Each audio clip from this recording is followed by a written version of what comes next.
So it has been about 2 hours, though part of that was us taking a break for lunch.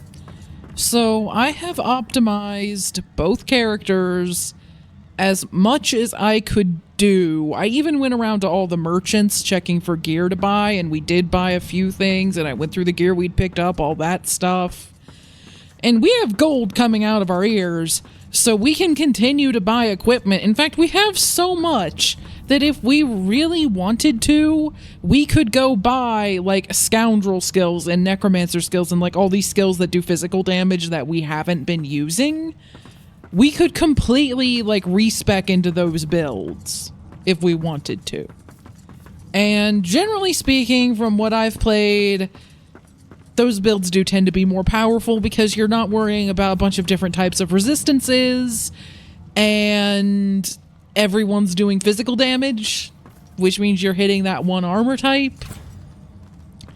So I did consider it, but I decided that we should try this way first, with us just having optimized as much as we could within the builds we were already using. The only big change is that we now are going to try summoning, because at least I have never tried the incarnate this late in the game, but usually if you have summoning over 10, the incarnate is really, really good. The only downside to it really is that in addition to the, 10 plus point skill investment in summoning, is that you also have to devote like some memory slots not only to the summon but also to its infusions, and it can take a second to get it working in combat because you're constantly having to resummon it unless you're using mods, which we're not using any mods that make the summon permanent, so we're gonna have to deal with that. I kept enough necromancy for the Red Prince to have Living on the Edge and Death Wish, because I have a feeling that death resistance and the damage from Death Wish are going to be critical. But past that, I removed any of the extra necromancy past that. In fact, I think my gear is the only thing that's allowing me to use those things. I think technically I have 0 in necromancer now, but I happen to have gear that's giving me the 2 points I need.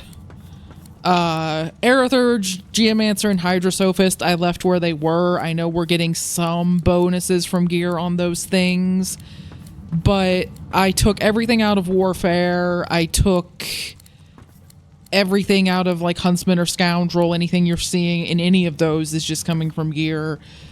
And I pumped Summoning and Pyrokinetic because that is the main thing that the Red Prince has been doing this entire time, and I decided to just double down on it and see if that worked. We do still have some other damaging skills, like, some Geomancer stuff that spreads oil. Obviously nothing that does poison, because every freaking boss in this last part has been an undead. So, God, I don't think a poison-only run of this game would be possible because of that. It's been freaking nuts. So, yeah, a lot of Geomancer damaging skills are poisons, so I did consider reducing how much I've invested in it. I might at least cut it down to, like, 5 for Tectonic Spray if it's not there already. Yeah, I mean, I could take a point out of it and maybe stuff it into Pyrokinetic, but I'm honestly pretty okay with this current balance. And we've got a few Hydrosophist things, mostly for armor. Just like Geomancer, like almost like a third of those skills are just armor skills. And I still have some Aerithurge stuff, so it's not like I'm completely screwed if the enemy's immune to fire, but I definitely focus down on fire. You can see I have a lot of fire skills here. And then, like I said, the summon, which we'll show off soon because we haven't used it yet in this playthrough. I have used it before, though. And I noticed that we had some talent points we were sitting on. I'm not entirely sure when that happened, but I took Elemental Affinity because I am standing in fire a lot of the time. And this means that if I'm standing in the surface that matches the spell I want to use, the AP cost of that spell is reduced by 1. Again, I'm in fire a lot. So that should work.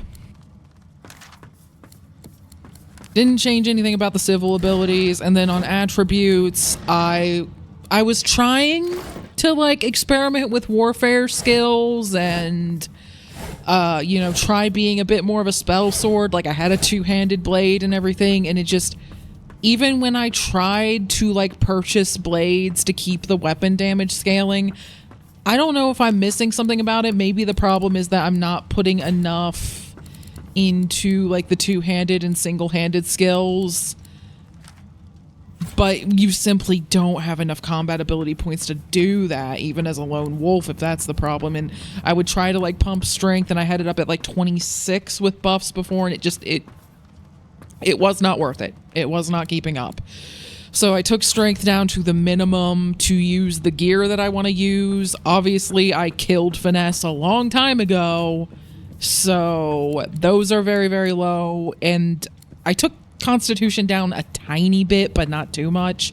But as you can see, we are like the ultimate intelligence glass cannon with a decent crit chance, because we also have a decent amount of wits. So I rebalanced all that. So that is what the Red Prince has done. Just lots of intelligence, lots of damage, lots of fire. For Ethan, please pull up your character screen. Go over to your attributes. As you can see, Ethan's not quite as lopsided because he did not take the finesse drop for intelligence back in Act 3. Although, honestly, that's probably a good thing because he is wearing some gear that requires finesse, and it's nice that at least one of us can use those things. So yeah, he has the minimum strength and finesse to wear gear, and everything else is in intelligence and memory and wits. Just glass cannon, critical damage, magic build. Because apparently trying to do anything in between just does not work.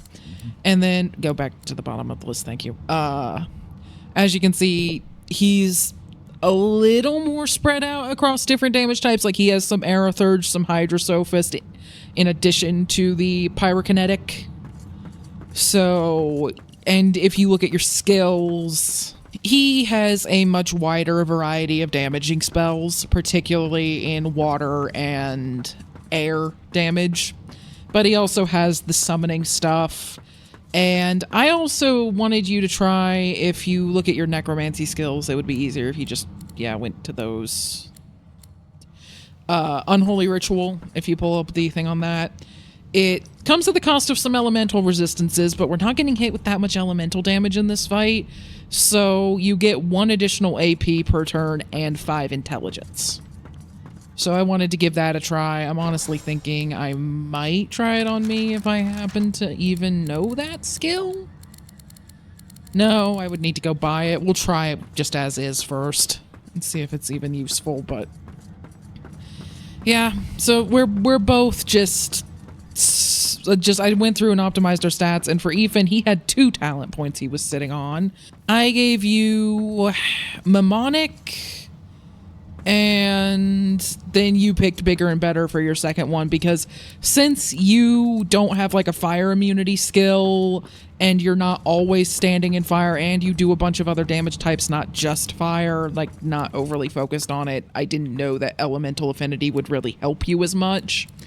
So Mnemonic for some extra memory slots, and Bigger and Better because it let you buff your intelligence a little higher despite not having as lopsided of stats. So yeah, that is what we've done. We're still the same builds we were before. For the most part, we're still going to be doing the same things. It's just that I gave up on trying to do anything with warfare skills or any of that, or being spell swords in any real capacity, because that just doesn't work at this point. Or if it does, I clearly don't know how to make it work. One or the other. So, if you're curious about the equipment that we've changed over to, I'll show it off here. I really did want to find a different chest piece, but I just could not find a halfway decent one for the Red Prince, so we're still wearing Imbrock. Was able to find some better pants and rings, and at some point we picked that up. Falone Gert. It's the weirdest name necklace I've ever seen, but yeah, that was definitely better than what I had before. And then as you can see, I'm no longer using a two-hander, because if I'm not going to be using any weapon skills, then what's the point of trying to get the extra damage?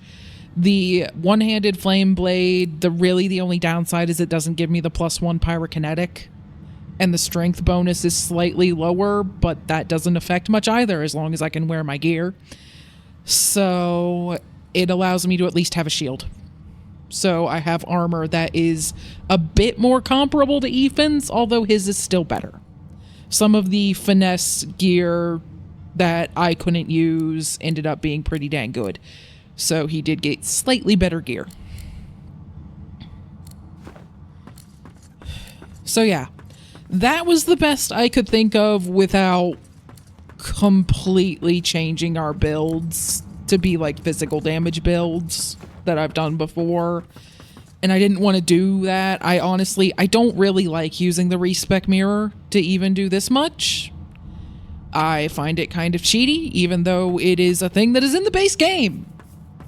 So I don't really like using it to do stuff like this, but apparently we had to, so I figured I would just use it to optimize what we already had instead of completely changing to a different build.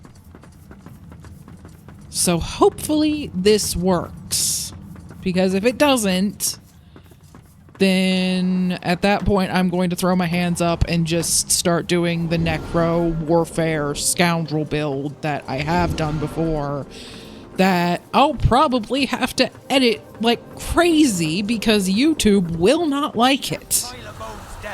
Okay, everyone just stare awkwardly for a second. Because, you know, we couldn't just toggle turn-based mode or anything. So that's in version 3. Wish it was somehow backported to this, because a little irritating. Okay, tell me when to hit A. Go. Because normally I would have had to spend the entirety of my first turn setting up the fire surface with Fireball, that's 2 action points, summoning the Incarnate, that's 2 more action points, and then each of the infusions I did on him are 1 action point each, so that normally would have been my entire turn. Now, I lost a couple of turns on my Incarnate. You see that number, that 8 in the corner of his picture? That started at a 10, so his turns were timing down while I did that, but 8 turns is usually still longer than fights go anyway in this game. So it doesn't really cost that much. It's just kind of a cumbersome process you have to do before every fight, which is why I haven't been using him up to this point. And but now I'm going to do fire damage, I guess. Well, yeah, I'd say go ahead and lob that at him. Just make sure you leave enough space that you'll have a fire surface to put your Incarnate on, because you'll want to summon yours too. That will work. Yep. And summon the Incarnate right in his face.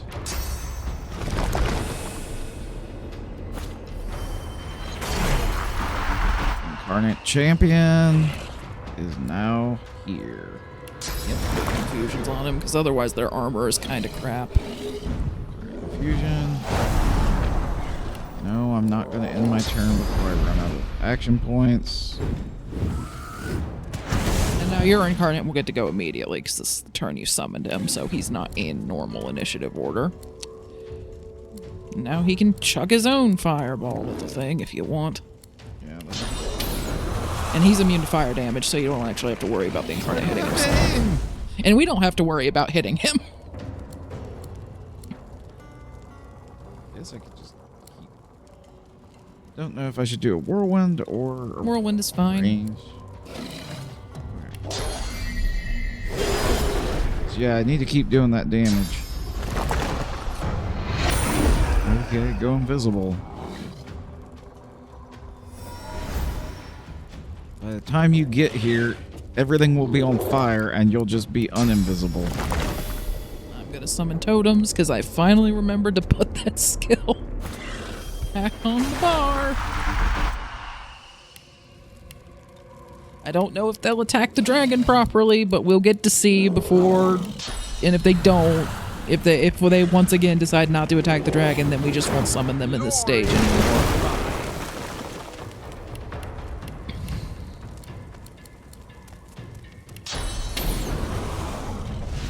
That'll work.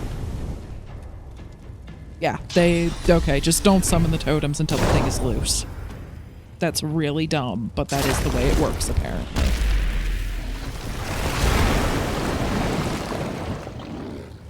One nightmare after another. Oh, when will this torment be over?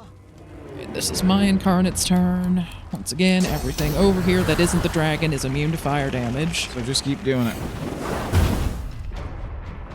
If we can get rid of his magic armor before he's released, that will solve a few problems.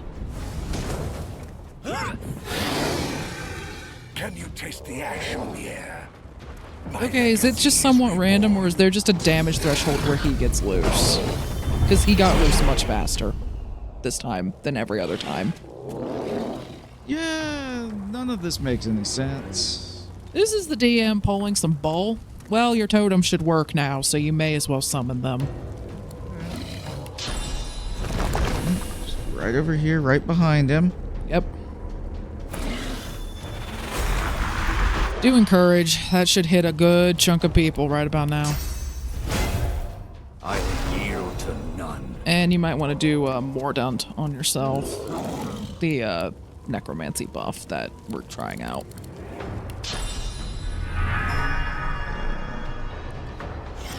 Let's try that. And then, I don't know, chuck some more fire in if you can, or a rock if not, because I think your remaining fire skills require 3 AP. Yep. Just make sure you don't hit your totems with it, because that is technically earth damage that's happening there. Yeah, Trying. there's good. There should be good. The only upside of this thing being gigantic. Okay, the totems just don't know what to do with this dragon, and I don't know why. So they just don't work in this fight. Well, now we know. Alright. I'm gonna put up death resistance on myself. Because I've been hit more than you. Yeah. I'm not gonna put Death Wish on yet, because I'm not missing any health. That'll be for if I'm, like, hanging on with only a little bit of health left. And let's see. Of course, I'm somehow not standing in fire. That would really help right now, actually. Well, let's see if we can fix that for next turn.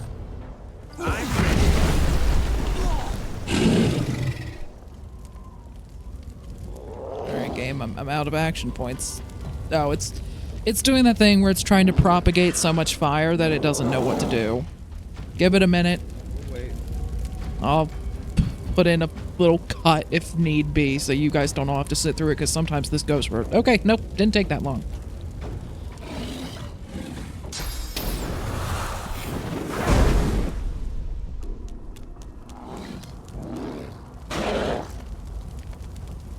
Alright, this one's my incarnate.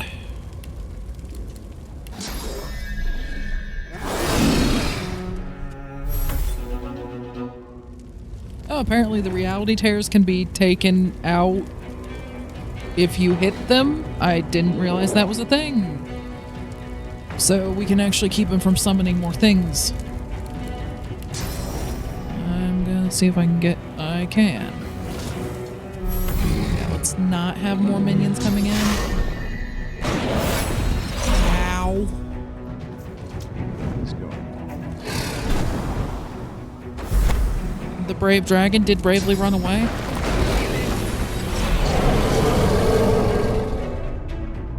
Okay, one of the incarnates is not Yeah, he's around anymore. grasped of the starve. I'm glad I had death resist, because look at my health. Don't worry about healing me. I'll be alright. Put death resist on yourself, though. I have not disconnected the controller. Seriously. Gonna move my laptop further out of the way because it's not being used right now, and maybe it's getting in the way of the receiver signal. I don't know. Shouldn't. Maybe.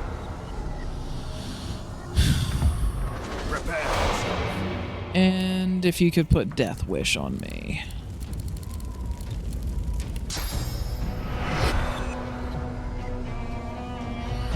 That should set me up nicely for next turn.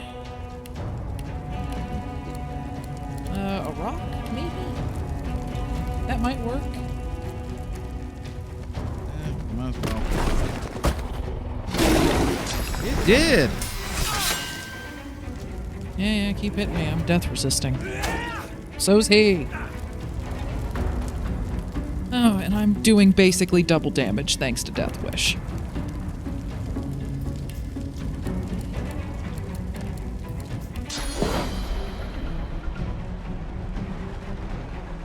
I don't know that low ground penalty matters when you're doing that much extra.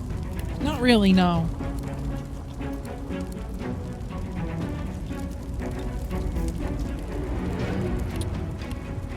Just trying to decide what would be best here. If I could reach you with that, I would swap you with your minion to make you easier for Ethan to hit.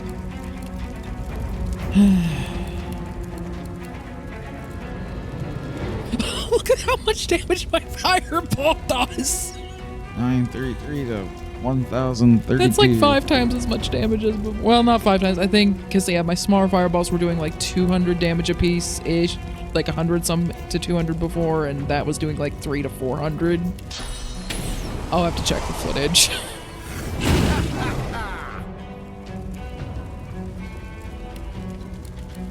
Yeah, Elemental Affinity works great with fire.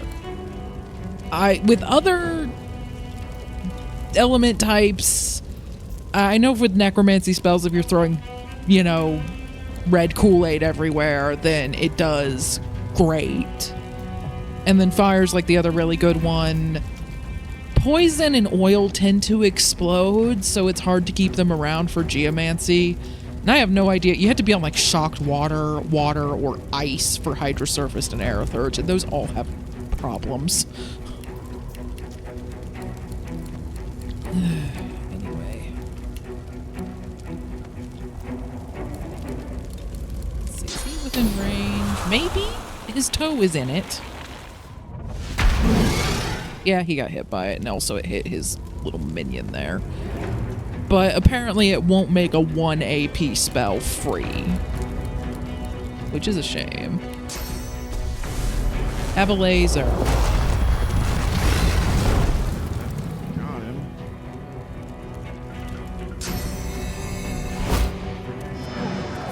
Still death resisting.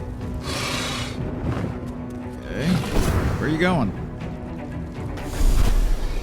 He flew through the fire cloud left by laser ray. That did a crap ton of damage. Hoping we can actually win. Okay,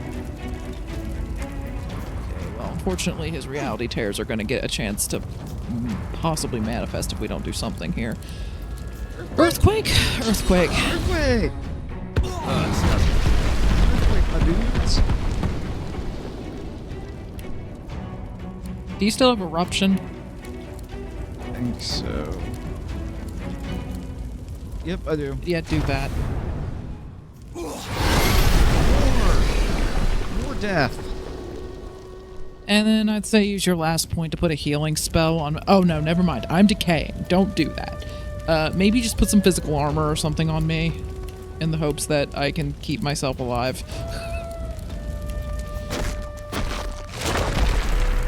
Take the physical armor. Because that cleared a lot of the damage over time statuses on me.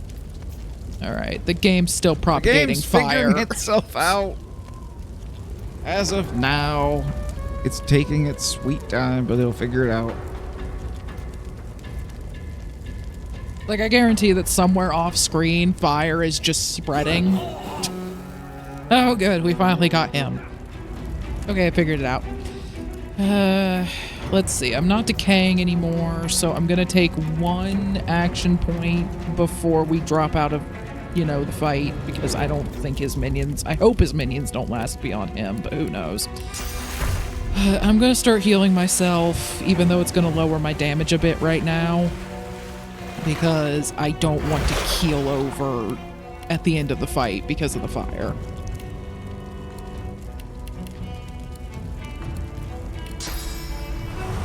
This will also help with that, to be fair. We killed the dragon with dragon breath. Okay. Just don't move. Just don't move. Yeah, don't move and just kind of heal. Okay, so now we just had to grossly optimize for magic damage only. That's what we had to do to win that fight. We may have just trivialized the remainder of the game, because I got angry and spent 2 hours turning us into max magic damage glass cannons. What